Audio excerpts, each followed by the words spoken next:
everybody. Hello, hello, and good morning. First off, as you just heard from the voice of God, if you want continuing education credit for the next session, you just need to rescan the badge. I believe that's just outside, and then you can come back in. So this is a session about flourishing at work, about thriving at work and the psychology of flourishing at work. And I just published an anthology of some of my writing at The Atlantic, some of my essays about the past and present and future of work that I've been doing for The Atlantic. And at the beginning of this anthology, I put it to myself a kind of challenge to sum up the history of work in 6 words. And the 6 words that I chose were from jobs to careers to callings. From jobs to careers to callings. So what does that mean? Well, for the vast majority of people's working history, going back to the 1800s, the 1700s, 1600s, and all the hundreds before that, people essentially did the same thing. The vast majority of people were subsistence farmers. If you were a potato farmer in Ireland, your father, mother were potato farmers in Ireland, your grandparents were potato farmers in Ireland, there was no sense of progress in a job. You simply did that which your parents had to do and that which your children would have to do in order to survive.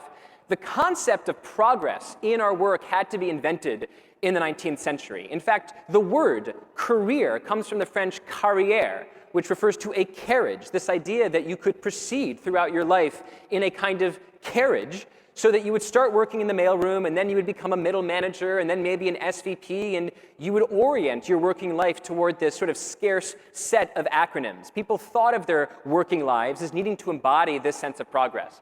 In the last few decades, I think, people have become much more attuned to this idea that work shouldn't just be about material sort of professional progress. Work should feed our souls. We should feel belonging. We should feel inclusion. Work should be about meaning and purpose and self-actualization. And I'm very interested in this idea that we today expect more of our jobs than we used to. Now, you could argue that this is to a certain extent a kind of double-edged sword. On the one hand, I think it's fantastic that we have higher expectations for work. We should have higher expectations for how we spend 80,000 hours of our lives. But at the same time, higher expectations means that there's greater chance for failure, greater chance for disappointment. And we don't yet really know, I think, what it means to flourish at work, to find meaning and purpose at work. You know, early in the 20th century, we had people like Frederick Taylor who figured out a scientific managing system for how to make people perfectly productive as they were, say, assembling a Model T. We don't have a system of scientific management for discovering meaning in a job. That is work that I hope you are all doing right now. In many ways, this era of the calling is calling out for you to do the kind of research that will help fill in the blanks of what exactly does it mean to thrive in this new paradigm of work. So over the next few segments, we're going to hear from leading experts who will talk about what it means to thrive at work. In the first segment, we're going to talk about the upside of failure. In the second segment, I'm going to moderate a conversation about barriers to inclusion. And then finally, we're going to talk about work and anxiety with the CEO of the APA. So starting us off is Dr. Amy Edmondson. She is the Novartis Professor of Leadership and Management at Harvard Business School. And Dr. Edmondson studies teaming, and she's going to talk to you today about psychological safety and how to learn from failure. Please welcome Dr. Amy Edmondson.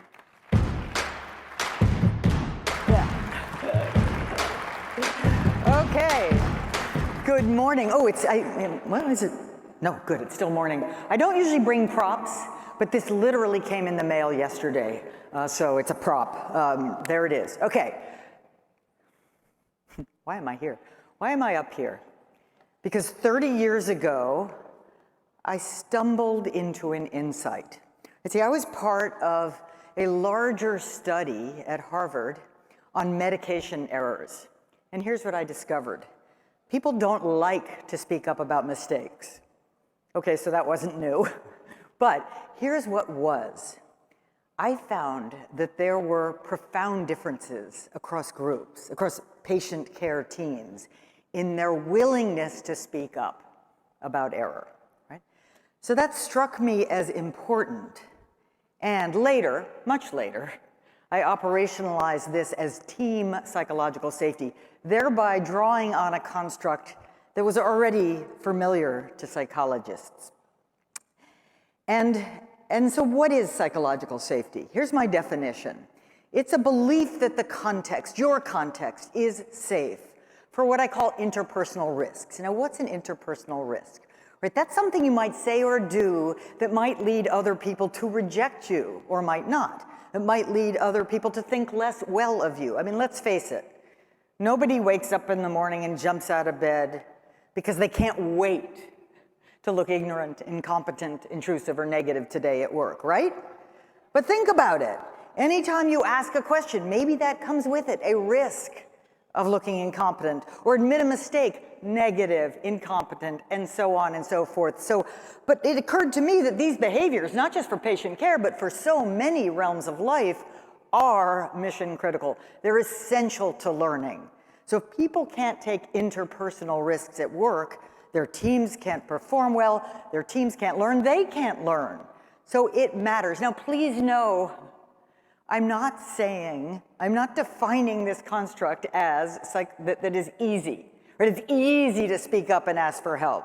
It's easy to report a mistake. No, I don't think that will ever be easy. I am saying you believe it's what we do around here, right? Because of what's at stake. You believe it's welcome, it's valued, not easy. Now, why does it matter?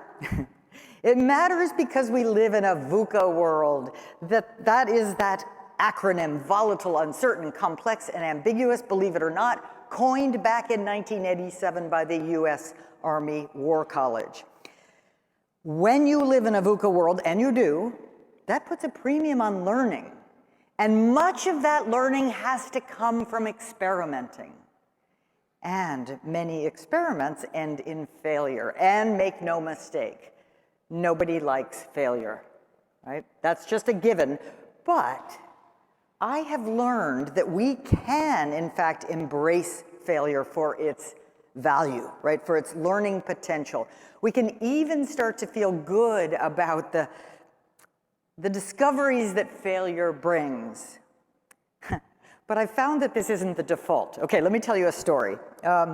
Several years ago, sort of outset of the pandemic, I was having a discussion with some senior executives in a large financial services company, and they happened to explain to me that now, with so much at stake, it was really important that there were no failures. They said, we get it, that fail fast, failure thing, that's all good, they said, in good times.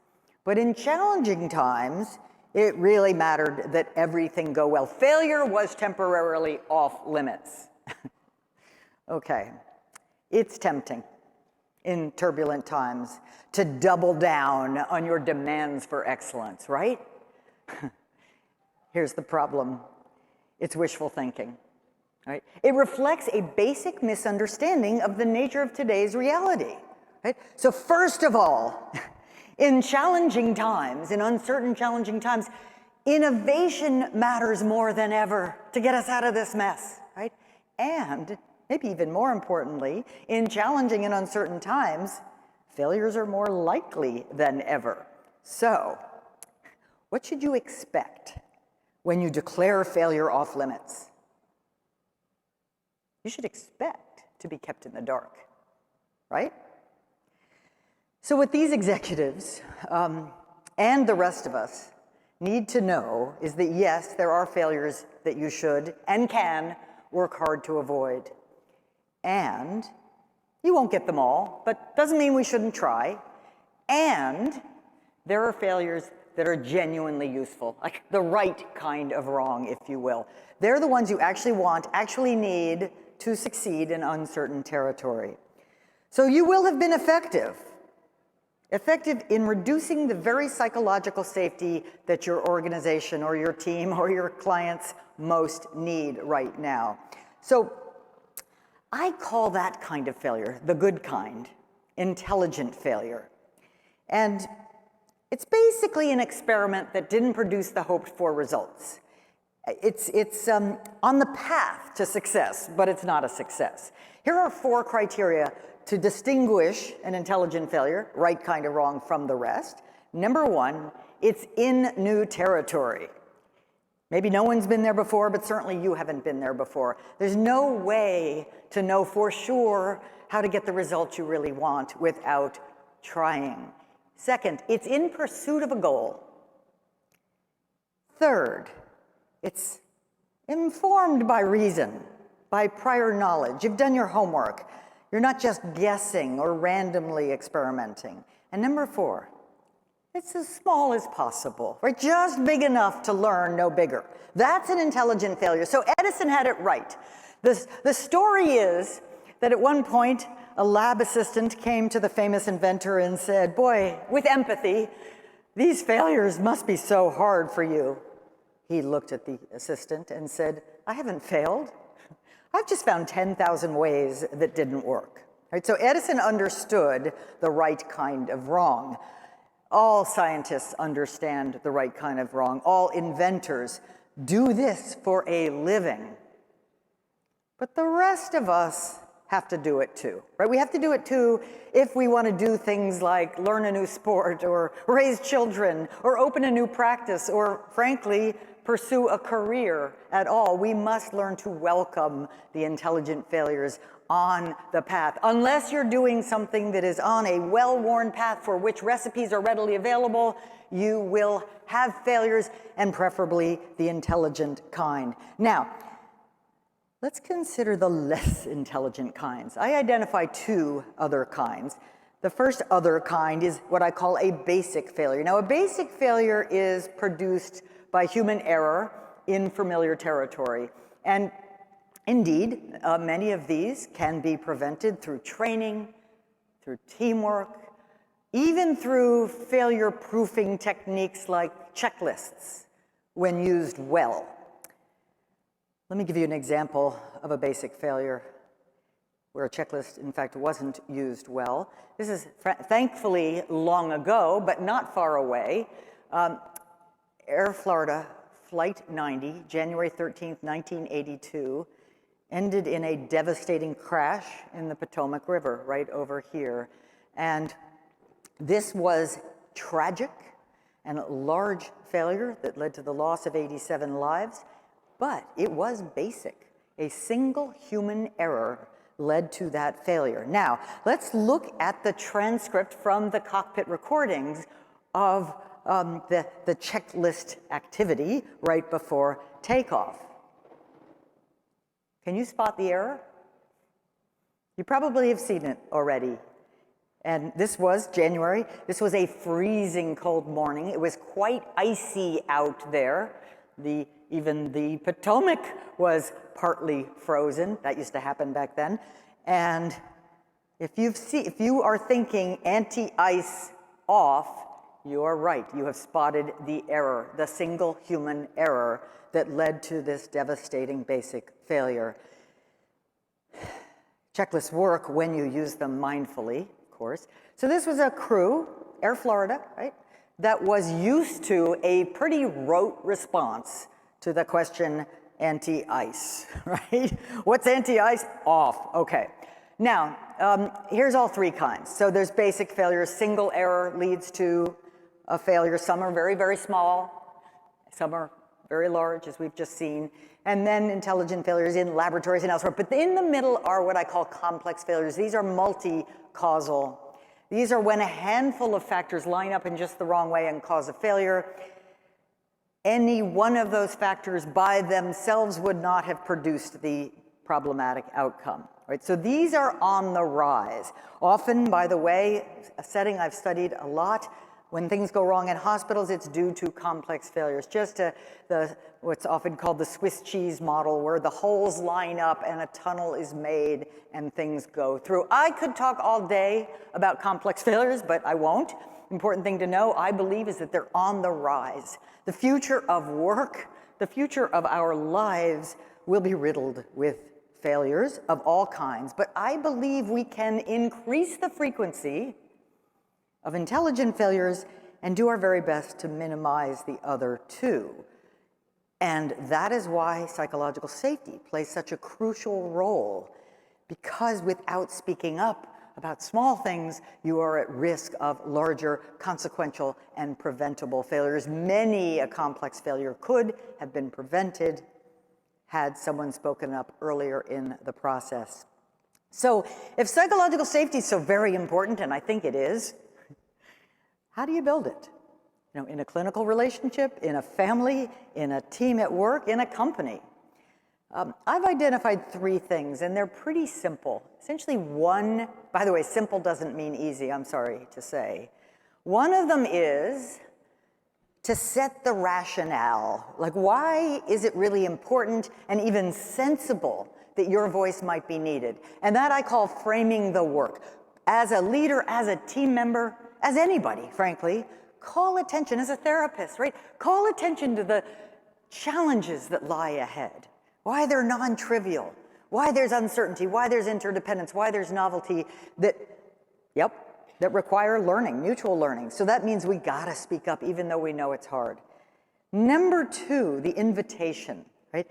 Be explicit, use inquiry. That's what you do for a living, right? Ask good questions so that people will almost feel obligated to provide thoughtful responses. Because a good question is like an engraved invitation. It says, I want to hear from you. I want to know what's in your mind. And that is the very essence of psychological safety, is when you believe that to be genuine. And then finally, so there's the rationale, there's the invitation, and then yes, the reward or the reinforcement. How do you respond, right? Respond productively. Express appreciation. Thank you so much for that clear line of sight. Destigmatize failure. More on that in a moment. And of course, you do have to sanction clear violations. We don't have time to dig into that, but that's clearly an important thing. So if psychological safety is sort of part of this, and the other part is recognizing the right kind of wrong, I think our job to flourish going forward, it's to do everything we can for ourselves, for our teams, for our families, to minimize basic failures, often through psychological safety, to anticipate and mitigate the effects of problematic, complex failures. And finally, to celebrate, yes, truly celebrate the valuable information that intelligent failures bring to our lives, to our teams, to our families, to our practices. So most of the time, the science of failing well is practiced by teams. It's a team sport, right? Even Edison, the famous inventor, had his lab assistants, right? And the rest of us are irrevocably interdependent with each other in making progress in our uncertain VUCA world. So finally, there are 3 kinds of awareness that I write about in this book that are crucial to flourishing, I think. And one, of course, you know this one well, is self-awareness. Having the humility to know that there is so much more to learn about the world, about each other, about the patient. And then something I think we could increase our attention to in your world and mine, which is situation awareness. Like, we can and should act differently in different kinds of contexts. Well, how do we diagnose a context? Well, I've identified 2 very simple, I apologize, simple dimensions. One is how much uncertainty, right? Is this a sort of really consistent context? I'm making chocolate chip cookies in my kitchen. Is this variable context? This is open heart surgery. We know how to do it. Oh, yes, we do. And we're attentive to variability. Or is this Edison's lab, right? Brand new context. And then finally, are the stakes high or low in the moment, right? Now, I have seen 2 kinds of errors in my research. I have seen people behaving carelessly in high-risk situations, like Air Florida Flight 90. And I've seen people overly cautious and tied up in knots in playful situations. So think about it this way, right? In high stakes, aviation, consistent context, or trains, better example, mindful execution. In variable and novel contexts, cautious action, but also careful experimentation. Lower stakes, some of it's business as usual, and you adjust and learn mindfully. And then finally, have fun, please. Experimenting, playfully, learning fast in novel contexts with with lower stakes. So it's about titrating vigilance, but also practicing caution where needed. And finally, I think the good news is, in this VUCA world, we're not alone. We won't be alone. Together we can experiment. We will fail. We can learn. We will pivot. We will try again. Together we can design and enact work that works. We can unlearn our obsolete mindsets that are so addicted to constancy and conformity and predictability. We can learn instead to expect never-ending experimentation and frequent pivots. For that, we need psychological safety. We also need a spirit of adventure. So I am a little, but I'm going to say, for the sake of argument, that I'm not afraid of storms, for I am learning to sail my ship, and I hope you will sail with me. Thank you. Please welcome back to the stage moderator Derek Thompson.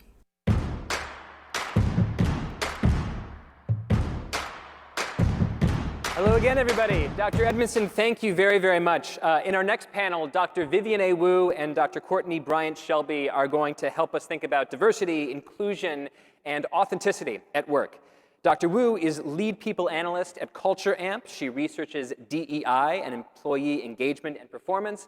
And Dr. Bryant-Shelby is a diversity, equity, and inclusion practitioner at Simply You Solutions, LLC. She's an organizational psychologist who specializes in authenticity.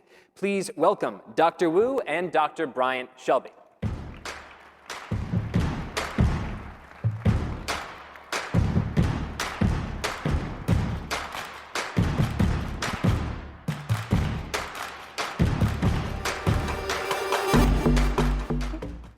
Very nice entry music. I don't know if you guys selected that. It's typically very boring to begin with definitions, but there are some interesting tensions here, I think, between your research areas that I wanted to explore in the first few questions. So Dr. Wu, let's start with you. I have every confidence that everyone in this room could, if forced to, define inclusion for themselves. But for academic purposes, and for the purposes of this panel, could you define what you're talking about when you talk about inclusion? So when I'm talking about inclusion, I'm talking about the connections between an individual employee and the various groups that they experience within the workplace, whether that's their team, their department, or the organization as a whole. So with inclusion, there's this affective part, how I feel about my relationship with these different groups, and then this, which is influenced by the behavioral stuff. This is how I feel is based off of how the group treats me. Do they welcome me? Do they embrace all the things, all the characteristics that I have to offer, all those unique things that are part of my identity and my background? Dr. Bryant-Shelby, let's do the same thing for authenticity. Again, another word that I think everyone in this audience, if forced to, could absolutely define for themselves. But how do you define authenticity, especially in your conversations with companies? Yes, so I think a definition that everyone would share is that authenticity is the match between your inner self or your true self and then your outward behavior, how you present yourself to the world. I think academically we've made it a little more complex because there's also relational authenticity. So, my relationship to other people. There's also role-based authenticity. So whether you feel authentic in your role as a leader or as a scientist, we found a lot of mismatch between those types of authenticity. But I think in general, people just think about it as me being me, and that's how science thinks of it too. So let me ask my first hard question here, because the definitional stuff, right, that's the 101. I see an interesting, subtle tension between the virtues of authenticity and inclusion, because there must be some limit to the kind of authenticity that is actually useful for building inclusion. For example, jerks exist. Assholes exist. They do. A jerk being authentic to his or her true self will externalize jerkiness, which will make it harder for other people to feel included. So how do you think about the limits of authenticity, given that at the end of the day, what we want is not just for everyone to have their inner self perfectly expressed as their outer self, but also for the people around them to feel included? Sure, and I'll start. I think authenticity, you can start building boundaries around authenticity the same way you can around anything, right? Like, we want our children to be themselves, but also we realize it's probably dangerous if they have a fit and throw themselves on the floor in the grocery store. Like, please don't do that. But I think, we start by considering inclusion, what would be healthy for the max for all of us to do together. But I think there was a great essay written by Leah Goodridge about how professionalism is a racial construct. And that all starts because a lot of the things that we determine are professional from the workplace were really created back when, workplaces were all white male patriarchal societies and they had a certain standards. And so things that had nothing to do with being professional were put in the books. Like, I've seen so many beautiful women at the conference with locks in their hair like mine, but for years and years that wasn't considered professional. But that has nothing to do with professionalism. So I think we can do the same thing with authenticity. Is start with what's important to bring in and what actually is, something else. Was actually racism disguised as it, or what is actually sexism, and pull those pieces apart. Right. There's I think an old definition of liberty, which is like the fullest expression of liberty is you can do whatever it is that you want to do so long as you don't infringe on other people's liberty. Exactly. You can imagine the exact same way that certain ancient or maybe not ancient biases against something like hairstyle, you can be your full authentic self, and in no way are you keeping anybody else from fashioning their own hair however they like. Exactly. How do you feel about this tension, or maybe I'm inventing the tension itself, between definitions of authenticity, and especially those that sometimes merge into the idea of bring your whole self to work, Yes. with the idea that we also want people to feel included? And there exist individuals that if they really did bring their entire political, cultural selves to work, might not exactly make other people in their office feel included. How do you think about that tension? So when I think about workplace authenticity, people gather in a workplace for a very specific purpose, the nature of the work. There are specific goals that your organization is trying to accomplish. And the aspects of your authentic self that help contribute to those goals should be embraced. But you were saying, what if you're a jerk? If teamwork is necessary to accomplish the work of your organization, then being a jerk is actually going to be a problem, and that part of your whole self should not be brought to work. So it's, what are you actually trying to achieve? What is the organization trying to achieve? And what aspects of yourself can contribute to those goals, and what may actually hinder them? Maybe it's, you don't want to bring your whole self, because the way we, act with our families and friends is not necessarily the way we probably should treat our coworkers. And understanding that there is a bit of differentiation, and that's okay. The way you present to students isn't the way that you necessarily present to a broader academic audience, for instance. Yeah. Right. I like the idea of shifting our attention toward outcomes. Yeah. What are we trying to accomplish? What are the different ways that people might express themselves that have nothing to do with the outcome, right? Something like how you dress maybe, or how you style your hair, that maybe in some circles, especially in past decades, people assumed that was some kind of impediment to getting the work done. And if you take a step back and think, wait, does the way people style their hair really make it harder for us to accomplish Q1 revenue goals? You realize, no, actually, that is a space where people can be authentic, and we have been pinching that authenticity historically in a way that's inappropriate. I want to hold with you on the fact that DEI has become really interestingly, and I use that word broadly, politicized in the last few years. I mean, there are major presidential candidates like Ron DeSantis that have made being against DEI a sort of surprisingly central part of their presidential platform. And so in a way, this idea that has historically been for individual companies is now being debated on a national stage. How does that make your job harder? I think, the broader context in the society that we live in definitely impacts the conversations that we're having in the workplace and the planning that people leaders within organizations have about hey, do we actually want to broach this conversation within our workplace?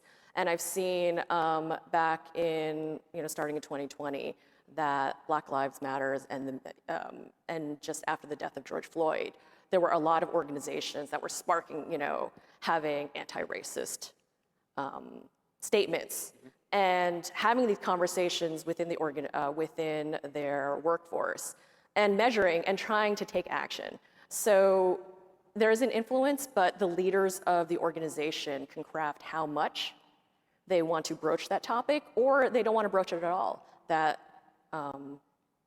the workplace is for the accomplishment of these specific goals, and everything else is, we're just going to put that aside. Dr. Brian Shelby, same question to you. How has the politicization of some of these ideas affected your work on the ground? When you're talking to companies, when you're consulting companies, do you feel like the shadow of this national political conversation in those rooms? Or do you sometimes feel like you're a little bit outside of that hyperpolitization that I'm talking about? I think that the companies that usually come for consulting are value-based companies that are pursuing this because this is what they believe is right. So it doesn't necessarily make my job harder on that end, but there are plenty of employees on the ground that because of the political organization have a hard time facing that. I think in organizational psychology, we have a term called ASA model, the attract, select, and either assimilate or attrition is the last A, where it's like we have values that we put out there, which attracts people. We select you based on your match to our values, and then either you get here and you become one of us, or you realize like this isn't it for me, and I'm going to leave. I think the economy has actually gotten in the way of that model as far as DEI because people just need a job.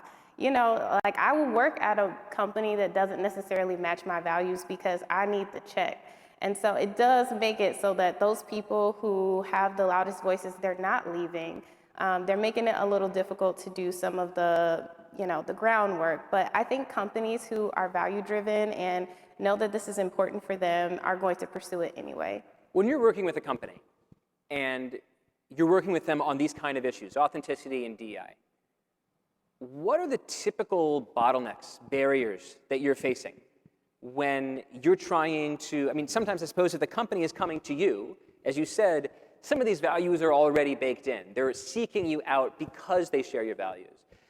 But tell me a little bit about some of the conventional or typical issues that you face instilling these values in a company. What are the most common barriers? Sure. I think Dr. Wu and I could probably go on for days about the barriers. There's so many. But I think one is trying to really get across the value to everyone in the company. So I just said some companies are value driven. You take Ben & Jerry's, like they know who they are, you expect that. But other companies are new to this journey, and maybe the CEO believes it, but maybe not all of the C-suite does. And so trying to I really hate the term sell, but sell DEI as important is almost like the first step into moving forward. But I think some other common barriers also have to do with resource allocation towards the problem.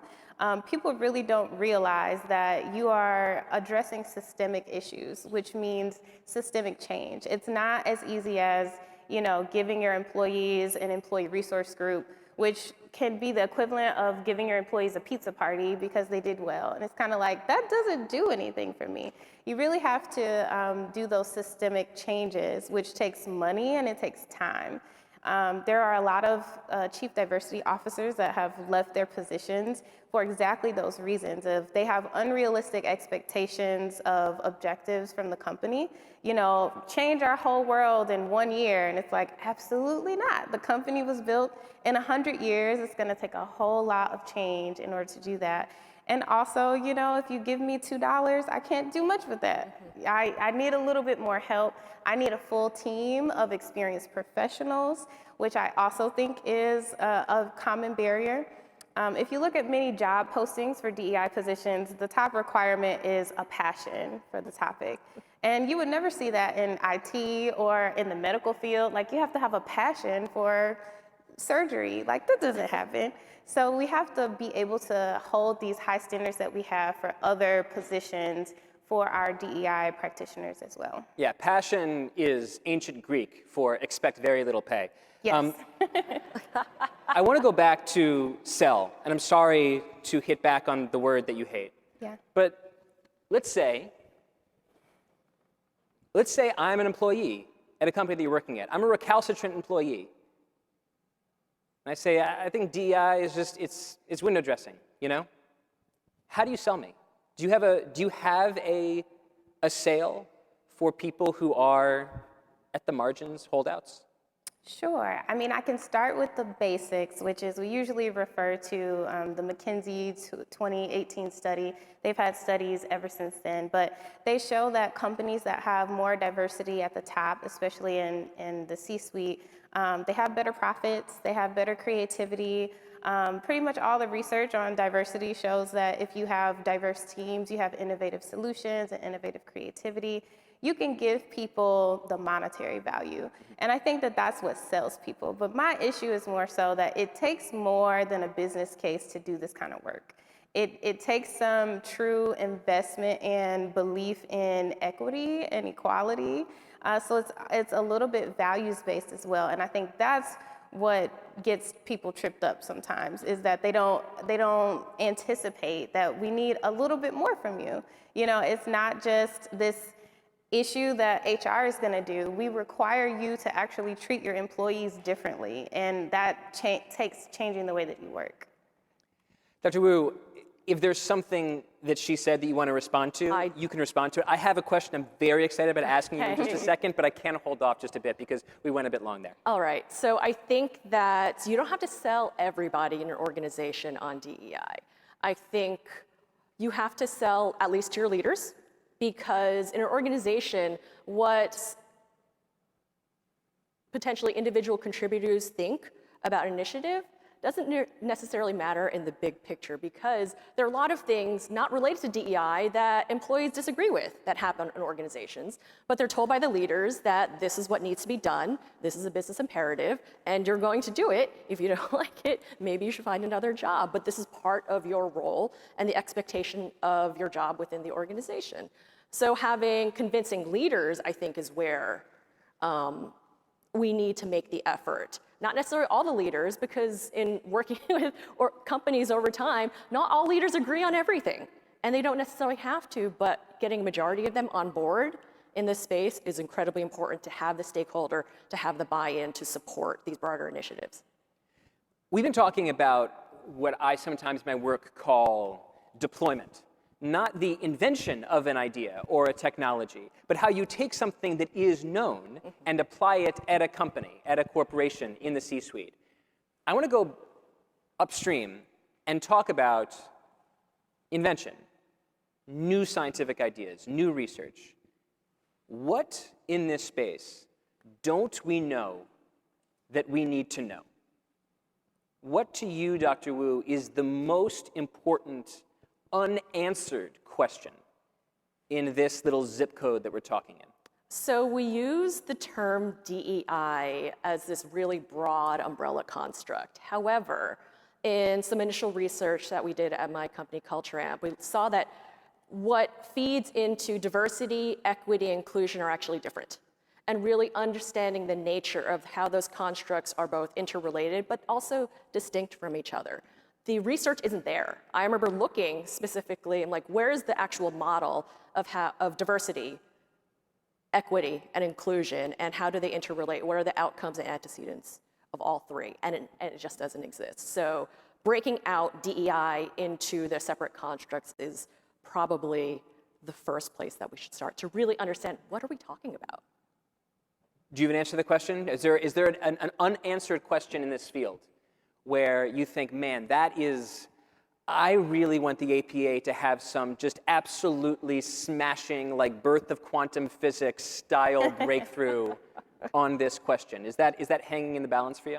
My question is, I think, much more broad. So because this DEI journey has gone over decades, you would think we would have a lot more research and science as far as what are the solutions? Like, what do we do? People still come and ask, what do we do? And we don't have much science-backed research about what solutions are good solutions at all. So for example, employee resource groups have been around for over 40 years, and we know very little about how they should be structured, when they are the most effective, how to align them with business strategies. Like, we don't have that information in the science. And what I can say is that the good news is that the science has a lot to offer, but there is this translational gap between scientists and practitioners that we have to make sure that we're bridging.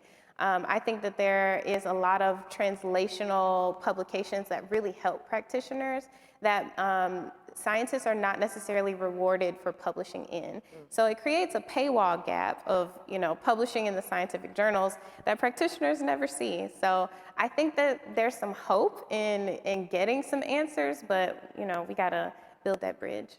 This is not going to become an advertisement for ChatGPT, but one thing I find ChatGPT is shockingly good at is exactly what you just talked about. It has the gift of translation, in part because you can request whatever level of translation you want. You can take a very complex psychology paper, macroeconomics paper, take the abstract, take the results and discussion section, put it into one of these large language models and say, explain this to me like I'm a PhD student, I'm a consultant, I'm a practitioner, I'm a 5-year-old. You can give it exactly the language that you want and exactly the level of analogy and metaphor that you want, and it will do, I found, a pretty good job of essentially synthesizing. If you ask sort of these really unwieldy questions, it often hallucinates. It will lie to you. But if you give it really strict instructions, if you say, don't lie, read these 7 paragraphs, they include a lot of Latinate multisyllabic words that are just like a little bit outside of my comfort zone, and give it to me like I'm a smart 15-year-old, it will do so. And so I'm hopeful that that will be one implication. Go ahead. I think the other part, though, is the paywall gap. So if you are not an academic, you often don't have access to these scientific journals, and they're $40 a journal article, which most, if you all are academics, you know that you find one fact that you can use out of that one journal article, and then you have to go find 50 more in order to make an argument. So if I can't pay for it, if I don't have access to it because I'm not a part of a large corporation that provides access for me, then you're also left out. You're left to what's free to you. I hope ChatGPT can help with that too. Yeah, unfortunately, it gets into the copyright issue, and right now ChatGPT is being sued by everyone for copyright. So maybe soon the psychology journals will join the lawsuits with the music companies and the movie companies. Last question for both of you. DEI has come a long way in the last 10 years. It's gone from being a term that was certainly known in some quarters to being known by, I think, the majority of Americans today. I'm interested in your prediction.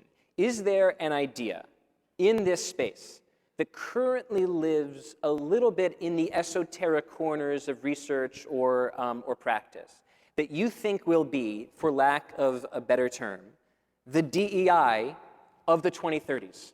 What's the idea that's going to enjoy the kind of popularity takeoff that diversity, equity, and inclusion have experienced in the last few years? Dr. Wu, we'll go with you first and then you. So I think it will be well-being.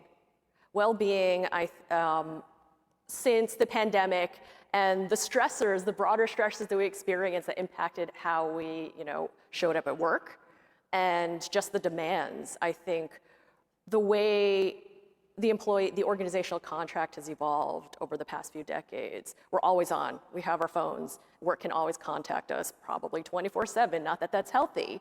And also the nature of the gig economy. People have multiple jobs. Where's their time to have space to have fulfilling, meaningful relationships, to have that time outside of the workplace to decompress?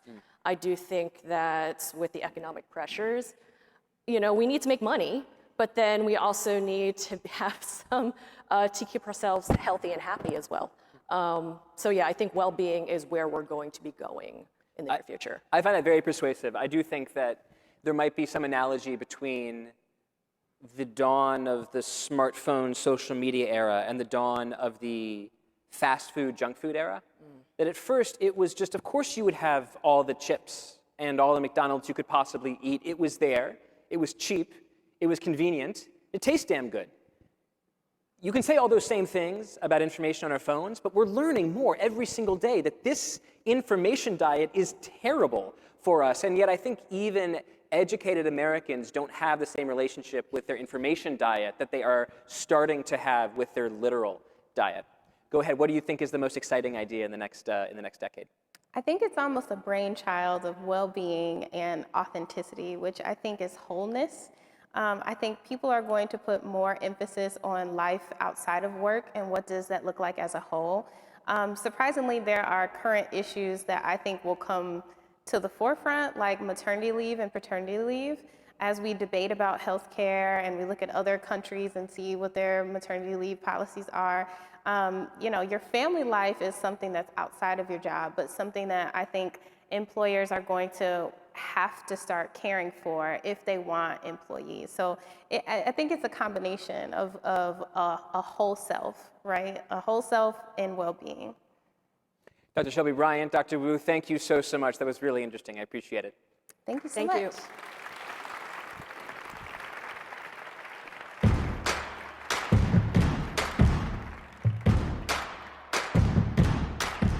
I'm walking over here, but I'm just going to walk back over there in about 30 seconds. Unfortunately, a lot of people, even when we talk about these issues, DEI, inclusion, and authenticity, they still don't find fulfillment and purpose at work, but rather they find a lot of pain and a lot of anxiety. And so in this next panel, we're going to talk about work anxiety and the latest research and survey data that we have on work anxiety. And joining me, I'm very happy to say, is APA CEO Dr. Arthur C. Evans.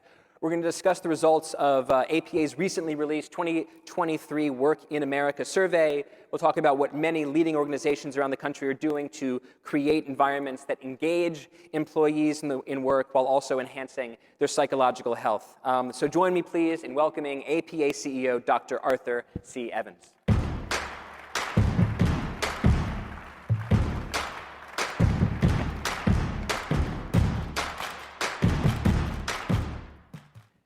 So let's start with this latest poll, the Work in America poll that APA just released. There's two numbers that really struck me.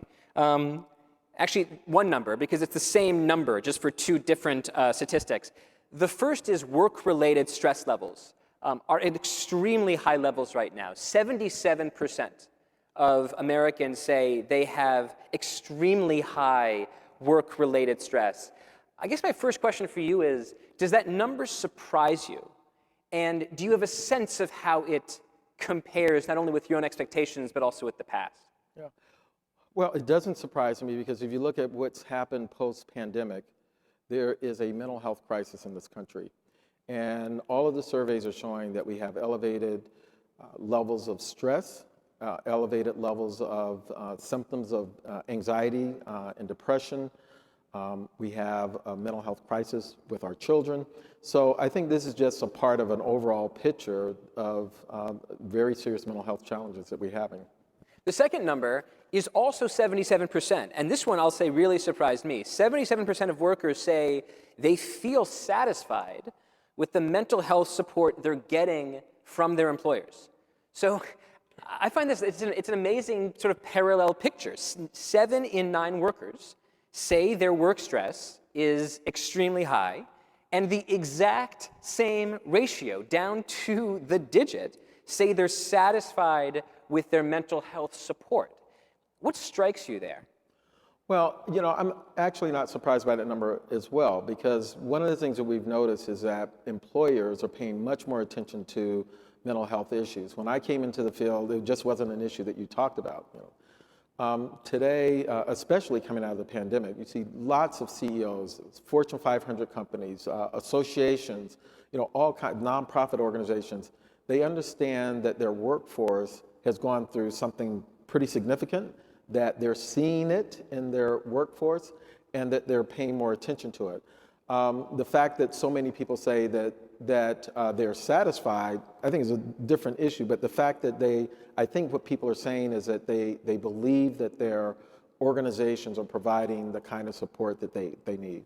From an historical perspective, like if I was going to go write an article for The Atlantic about how companies became the front line for so many people when it came to taking care of their mental health, that maybe decades ago, let's say, it was up to you to develop an individual relationship with a therapist. You had to go find that counselor. You had to interview a few different people, call them up, have the first session, decide on one of them. And now a lot of this work is happening. It's not exclusively mediated by the company, but it's happening more through the company.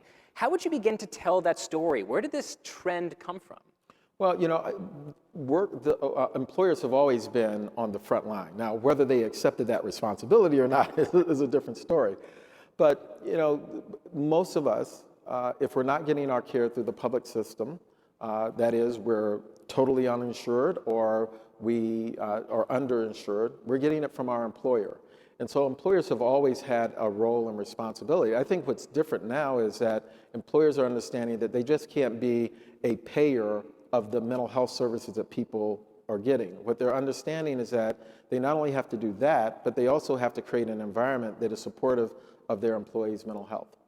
Have you seen any particularly innovative strategies that companies have used in order to care for the mental health of their employees? Is the most successful, most common strategy right now simply giving employees a benefits package that increasingly includes subsidized payment for therapists? Or are there other models that people are exploring that you find somewhat interesting? Sure, I think that the really good employers are understanding that they have to have a comprehensive approach. So they're understanding that, yes, they have to deal with the individuals in their workforce who have a mental health condition, but they also got to create an environment. And so let me give you an example. So APA adopted a population health approach for how we achieve health in the nation. So what that means, I'm very graphic. So if you took a pyramid, at the top part of the pyramid, you have people who have a diagnosed mental health condition. That's about 25% of the population. In the middle part of the pyramid, you have people who have greater risk or they have subclinical issues. And by subclinical, it simply means their conditions don't rise to the level that they have a diagnosis. We saw a lot of that during the pandemic, where you saw frontline workers who were under a tremendous amount of stress, psychological distress. They may not have had a diagnosis, but they were struggling. Then at the bottom part of that pyramid, you have people who are generally okay. And I think the employers who are doing the most innovative work are thinking about all three of those levels. At the top part of the pyramid, what they're doing is they're making sure that their employees have access to good mental health care, that they are making sure that they have parity. The president just came out last week talking about greater enforcement of the parity laws so that you don't get treated differently for a mental health condition than you do a physical health condition. A huge challenge for us. But they're also going a step further and saying, look, there are people in our workforce who have greater risk and are maybe struggling more. When we do surveys at the APA, one of the things that we find is that the people don't experience our workplace in the same way. So women of color, for example, don't experience our workplace in the same way that other groups do. People who have disabilities don't experience the workplace in the same way. People who are trans don't experience the workplace in the same way. So employers are recognizing that they have to have strategies and resources that are for particular groups. And so one of the strategies that a lot of companies use is employee resource groups. So those are specific support groups for different populations within the organization. We actually are doing that at APA. So what you're trying to do is say, look, we know that you don't experience the workplace the same. You may have some unique issues that other people don't have, and we want to create a supportive work environment for you. But at the bottom part of the pyramid, there are also a lot of things that we can do to try to create a psychologically healthy workplace where people stay healthy, that the workplace is organized around that thing. So that would include just general things that we know from the psychological research that help to do that. We've heard even today the importance of psychological safety. Huge issue if what you're trying to do is create that kind of a work environment. Helping people to have more control over their workplace. During the pandemic, one of the things that we did, very intentional about, because we knew the literature, we should know the literature as psychologists, one of the things we did was we gave our employees more choices. There are a lot of decisions we could have made, but we were very intentional about giving people control and decision-making ability, because we knew from the literature that that's one of the things that gives people a greater sense of well-being.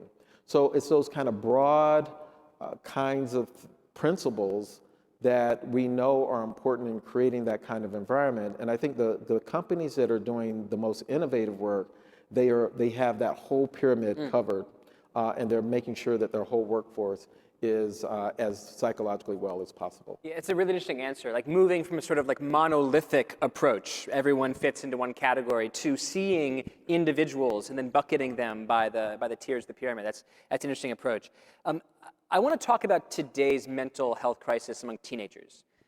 I've written a lot of articles for The Atlantic about the CDC finding that the share of teenagers who say they are persistently sad, anxious, hopeless is by far at its all-time high. And this is interesting to me for a variety of reasons. I think it's a compelling sociological mystery. It's clearly a five-alarm fire for our teens and their parents. It's also an interesting workplace issue, because today's 16 and 17-year-olds will be the 22 and 23-year-old entry-level employees of the later 2020s. And so what we are now recognizing is a teen mental health crisis will, in all likelihood, amplify the workplace mental health problems that you've talked about. Maybe just walk me through how you're thinking about seeing this wave come at companies and the necessity of these companies to recognize that as much as they have to do for the employees they have now, the mental health needs of the next decade might just grow and grow from here. Yeah, well, I think it really speaks to why we have to, and employers have to, create psychologically healthy workplaces. They can't look at this as a one-off, we're going to treat our way out of this problem. We can't treat our way out of it. We have to use what we know from public health strategies to really get a handle on this. And so, the idea of creating that psychologically healthy workplace is even more important. What I've really been struck by after the pandemic, or actually as we were coming out of the pandemic, during my career, I was a mental health commissioner, so I've worked in these environments for quite a while, but I rarely talked to people in the business community.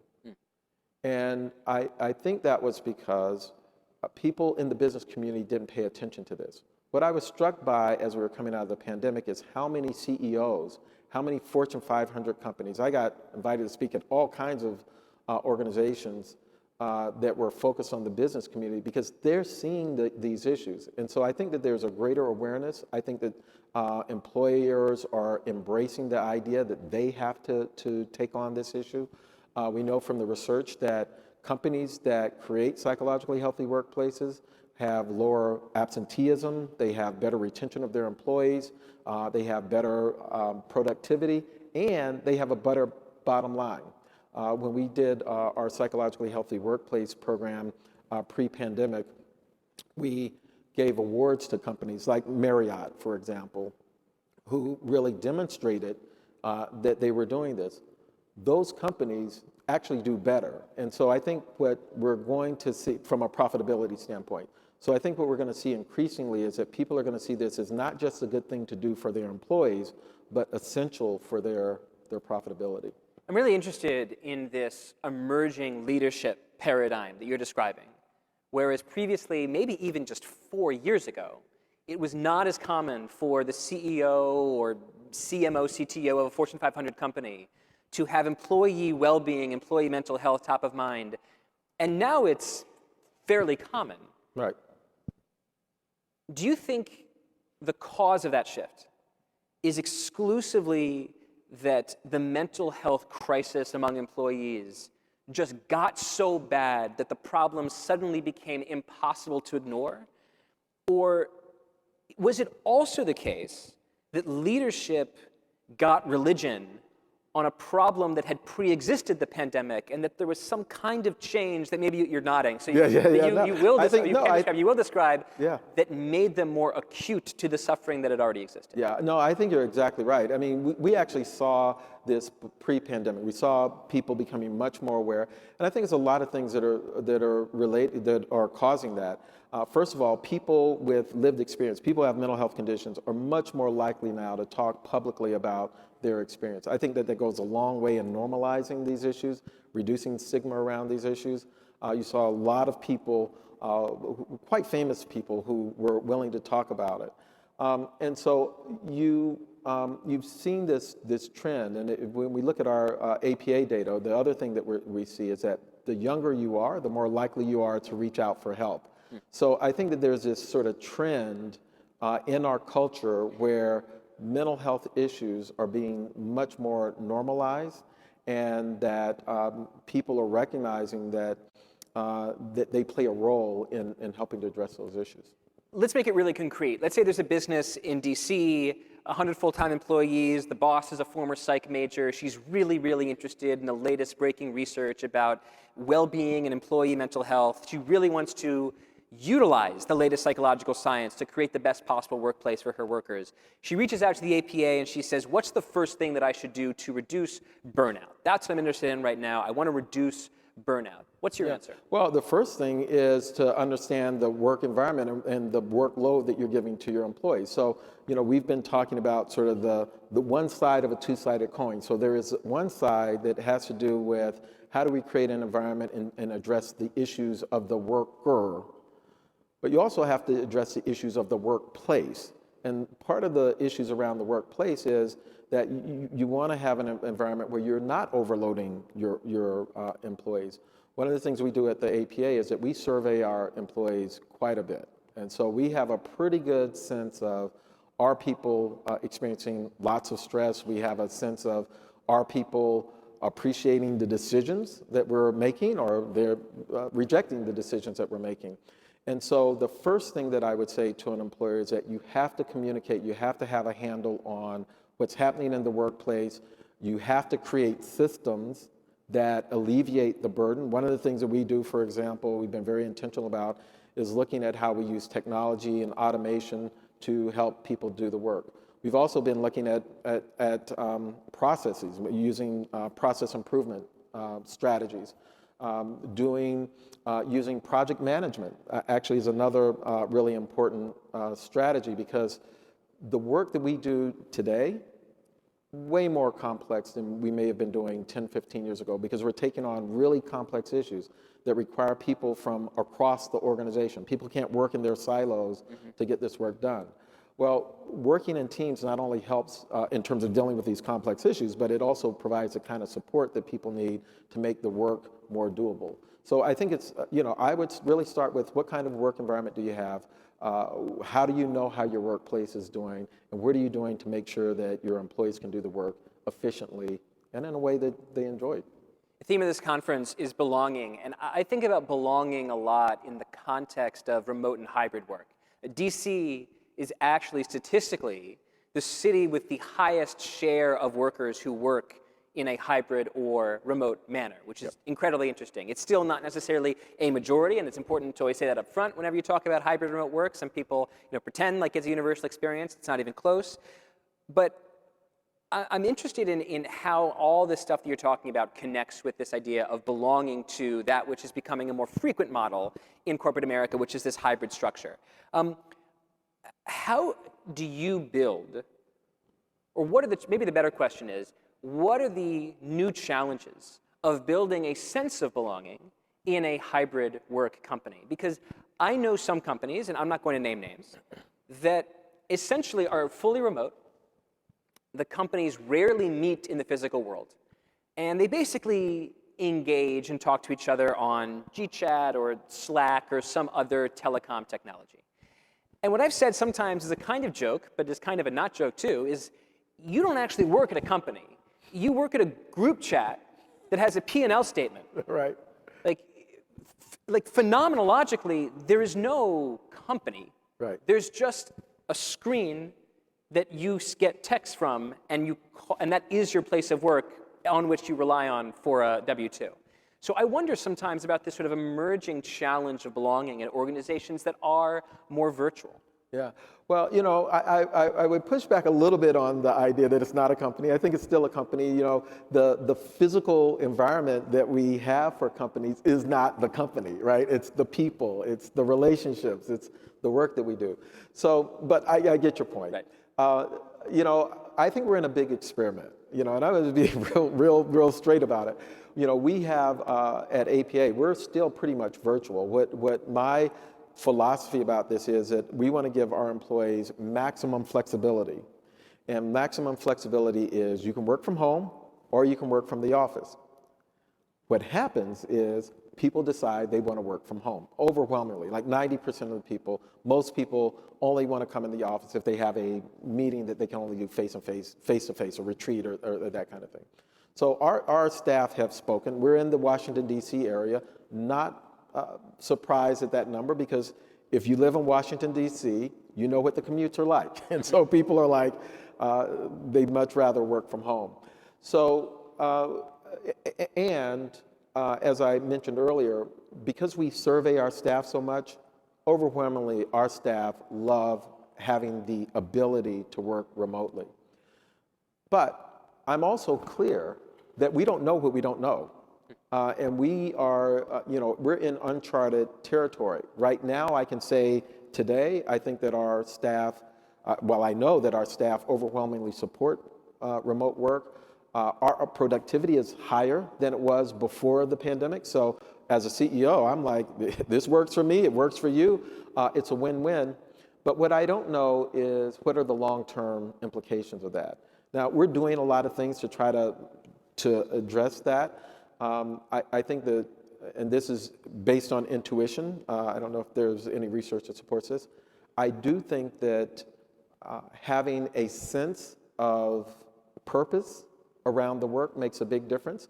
The Surgeon General just did a report, and one of the things that it says is that one of the dimensions that we look at when we're trying to create a psychologically healthy workplace is that people want to matter in the workplace, right? So people want to feel like they matter in the workplace as a really important thing. But I also think that there is another issue, which is people want to do work that matters. And I think when people are inspired by the work, I think it does help to create that sense of belongingness to something that's bigger than themselves, a connection to other people who are working on the same thing.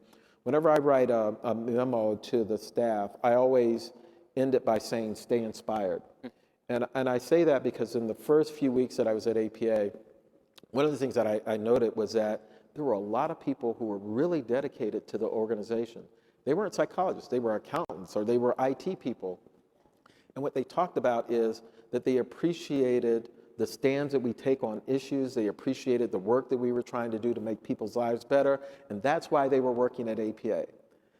As a CEO, that is golden.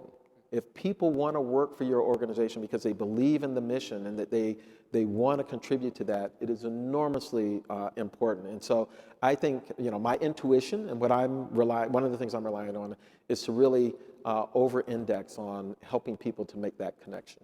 My employer is remote hybrid as well, so I say group chat with a P&L statement, of course, cheekily. I know it. I actually want to follow up with a very last question about this experience of working with people remotely. Even if you're not a remote worker, more work is done via email, it's done via telecommunication. And the first conversation in this session was Amy Edmondson talking about psychological safety. And I'm not a psychologist, so this is not a psychologically acute idea, perhaps, but I'm very interested in the difficulty of building psychological safety virtually. So what that means is I'm talking to you right now, and I'm getting so much data from you. When you're nodding at me right now, your body language, the way you respond to my questions, even if I say something that you disagree with, I can see everything, and just in your face and your body. When you're having an online conversation, it's harder to get data. There's just less of it. Absolutely. And I joke sometimes with my friends, like if you have a really, really big idea that you're proud of and you send it to a boss via email and they send back 2 letters, okay, you're like, oh my God, the idea is terrible, they hate me. If I give you a manila envelope, if I print out that idea and hand it to you, my boss, in an office, and you go, okay, It's the exact same thing, right, but yes. I get so much more from you. So I wonder if you think about the challenge of like, maybe it's just over-communicating as a means of building psychological safety in telecommunications environments. Yeah, well, I think it's a really good point. And what I notice about my own self is that because of that, people don't have the nonverbal, and I'm a pretty expressive person, I think, most times. I'm much more conscious now about the words that I choose because I don't want people to misinterpret. So I think at the end of the day, I think we're going to become more accustomed to it. I don't think that solves all of the problems, but I do think from a psychological safety standpoint, people can still bully in a virtual environment. And so I believe very strongly that we need to create environments, send a very strong message around things like bullying, not being supportive, as things that won't be tolerated in the organization, because those are the things that really detract, make work environments toxic and people less likely to want to stay there. Dr. Evans, thank you very much. I also want to thank Drs. Edmondson Wu and Brian Shelby for sharing their time and expertise with us this morning. If you want to continue the conversation, please head to the gathering place that is beside registration. You can head there now to chat more about this topic with some of the main stage speakers and other attendees. Thank you all very much, and thank you again. Thank you.